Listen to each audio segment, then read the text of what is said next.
Hello everybody, my name is Andrew Turner, and for my whole food plant-based cooking assignment, I made a forbidden rice bowl using these ingredients right here. When I was looking at all of my options for foods that I could prepare for this project, this forbidden rice bowl stood out to me in particular because of its very colorful appearance, as well as the fact that it was still based on whole plant foods. So I was kind of excited to make it because of the way it looked, and the name's pretty cool, Forbidden Rice Bowl. So let's get into exactly what a whole plant food is. According to the American College of Lifestyle Medicine, a whole food, plant based diet is an eating pattern based mostly on fruits, vegetables, nuts, legumes, and seeds. It's different from a normal vegan diet because vegan simply means avoiding animal products. But vegan foods can still be highly processed. For example, vegan cookies, chips, or fake meats may be vegan, but they're not necessarily a whole food plant based product. A whole food plant based diet focuses more on food close to their natural form. The bowl I made for this assignment is a fantastic example of a whole food plant based meal because it consists primarily of unprocessed rice, edamame, and cabbage, which are all ingredients that were fresh and came straight from the earth. The forbidden rice, which is the ingredient where this dish gets its name from, was used as my primary base for this dish. Forbidden rice is a whole grain, so it fits perfectly with the assignment because the instructions required the dish to be plant-based, exclude processed foods, and not be a beverage or condiment. For the rest of the bowl, I used shredded red cabbage, rice vinegar, lemon juice, pure maple syrup, miso paste, tahini, fresh ginger, frozen stir-fried vegetables, frozen shelled edamame, green onions, and sesame seeds. Each of these ingredients help contribute to the bowl's unique color, texture, and flavor. The recipe also included a quick pickled cabbage, which I thought was a good way to add flavor without using heavily processed ingredients. I mixed the red cabbage with rice vinegar and lemon juice, which gave it a bright, tangy taste. Then for the sauce, I use ingredients like tahini, miso paste, maple syrup, lemon juice, and ginger. I like that the sauce was creamy and flavorful while still being made from plant-based ingredients. The fact that this dish is built around whole grains, vegetables, and plant-based proteins makes this fit into the whole food plant-based food category even better. The forbidden rice provides complex carbohydrates, the vegetables add fiber, vitamins, and minerals, and the edamame adds plant-based protein. Some health benefits of eating a predominantly whole food plant-based diet include better heart health, improved digestion from higher fiber intake, better weight management, and a lower risk of chronic diseases such as type 2 diabetes and high blood pressure. Whole plant foods are usually nutrient dense, meaning they provide a lot of vitamins, minerals, antioxidants, and fiber without being extremely high in calories. For the most part, cooking this dish was very enjoyable and I had a good time doing it. The most challenging part of cooking this forbidden rice bowl was honestly the cleanup.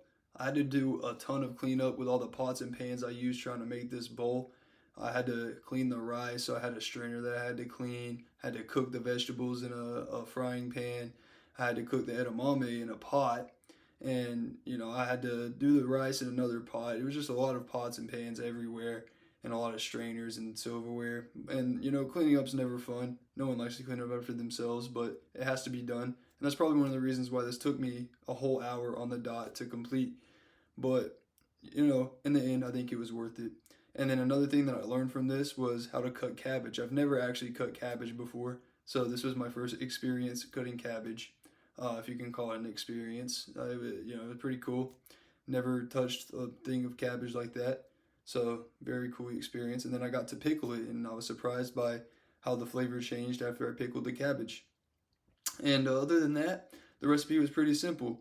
Using stir-fried vegetables and frozen shelled edamame made the cooking process way easier than just using normal vegetables and having to cook them up myself. And I'm sure it was far more affordable than going out and buying all the normal vegetables as well because, everything was already chopped up and mixed as a stir-fried bundle, in the frozen vegetable bag. So I'm sure that was a lot cheaper. And overall, this was just a really chill assignment. I got to learn something new, try a plant-based food, which is not something I thought I would be big into because I'm a huge, meat guy, pause personally. You'll see a clip of me eating the bowl in a minute. Here's a clip of my dad eating the bowl. Actually, he really liked it. He gave some to my mom as well. She loved it. They approved. The serving size on the ingredient list for me was enough for 2 people. So I decided to share with my parents. They already had dinner as well, so they weren't even hungry when they ate the bowl, and both of them thought it was really good, and it's also really healthy. So I'm glad they liked it. All right, so here is my finished product of the Forbidden Rice Bowl. I'm gonna give it a try, see how I like it. All right, got the purple rice, the forbidden rice, pretty weird.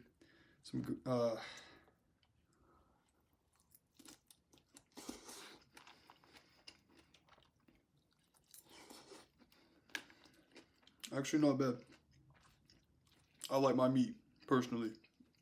So the fact that this is all vegetables, it's kind of a big deal, because I actually really like this, especially the ginger sauce that was added to the top of this. These edamame beans too. The serving I put in here, just my serving, half of the beans in the bag that I was given, 23 grams of protein, and just vegetables. So that's really cool. Didn't know you could get that much protein from just vegetables.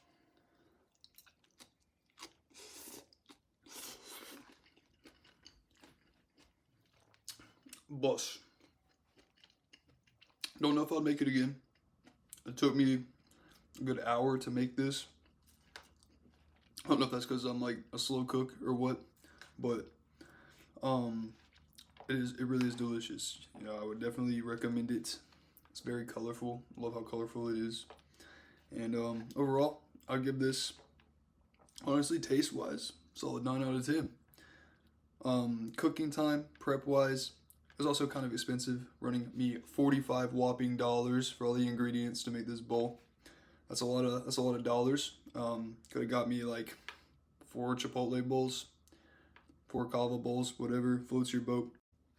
But in reality, that price isn't that bad, because this did make 2 servings. So you know, if you do the math there, $22. You know, it's like double chicken at kava.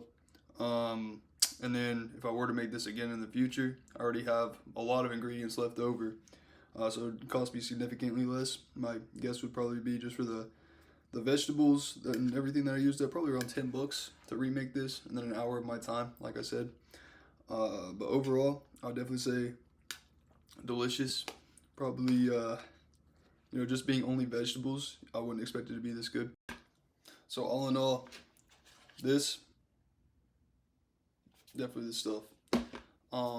One thing that I could have done to improve this possibly was add some more of that sauce that they added. You know, it was healthy, it was fresh. I love the taste of the ginger, and it really added a lot to the flavor of the bowl. And other than that, you know, the recipe's kind of perfect. In my own personal life, some things I would do to increase my vegetable intake would include starting off my day with a whole food plant-based meal such as this, and then on all of my other meals, you know, maybe add in just an apple, some blueberries, some fruit, something healthy that I can eat with my other meals on the side. And then in my actual meals that I'm cooking, always include some vegetables. You know, whether it be like a fajita or, you know, go into kava, you know, get all the vegetables. I love my kava, so I'm always getting the vegetables there. But those are just some great ways that I could, you know, add some more fruits and veggies into my diet and have a more well-balanced, healthy diet. Every now and again, instead of grabbing a honey bun from my pantry, I should grab like an apple or a croissant and some honey or something healthier and less preserved. But overall, in conclusion, this was a great assignment. It really showed me, although it could be time consuming, creating a plant-based whole food meal really can be delicious. You know, this bowl right here is delicious. I'm going to finish the whole thing once I'm done with this video. And overall, you know, I was really surprised by the amount of protein that was in this bowl, the taste of the bowl, and how much I truly enjoyed it. So this assignment was fantastic for that, and I'm definitely going to incorporate more plant-based foods into my meals in the future. So thank y'all very much.